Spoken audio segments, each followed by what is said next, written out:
kalfadhigii 13aad ee golaha deegaanka ee degmada Berbera ayaa saaka si toos ah uga bilaabmay xarunta dawladda hoose ee magaalada Berbera. Ugu horreyn waxaa halkaasi kala idaha fulinta dawladda hoose Karim Aadan Cadde magacu bixinta xaafadda cusub ee dhawaan aynu dadka dejinay xaafadda shaltarka oo 165 reer aynu dejinay u dhawaan oo ah xaafad dhammaystiran. qodobka labaad waxa weeyaan iyada magaaladeenu ay ku caamaxday nadaafad iyo wanaag iyo nidaam fiican haddana inaanu dardargelino sidaan u dardargelin lahayn karo qaadista nadaafadda iyo bilicda magaalada. kuntiga gabagabadii kalfadhigana waxaa halkaasi ka hadlay maayarka magaalada Berbera Dashkuur Maxamuud Xasan Ciidin waxaana ka mid ah hadaladiisii sida tan haddii aan yara xasuusiyo maxaan ku dhahdaa qorshihii sanadkan ay doorteen xaafaduhu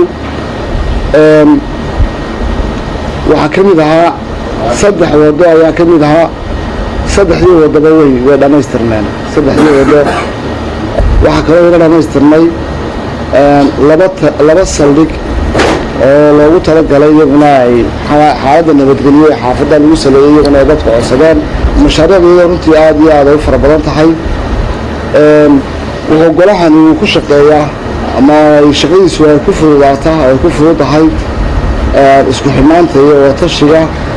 iyo dadweyshikii dadweynihii shacabkii soo doortay mar walba ay yihiin kuwa ku xidhan oo ay ka jawaabaan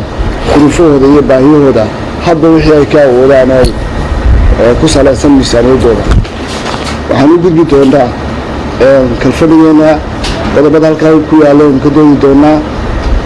intaasay kusoo gabagabeynayaa.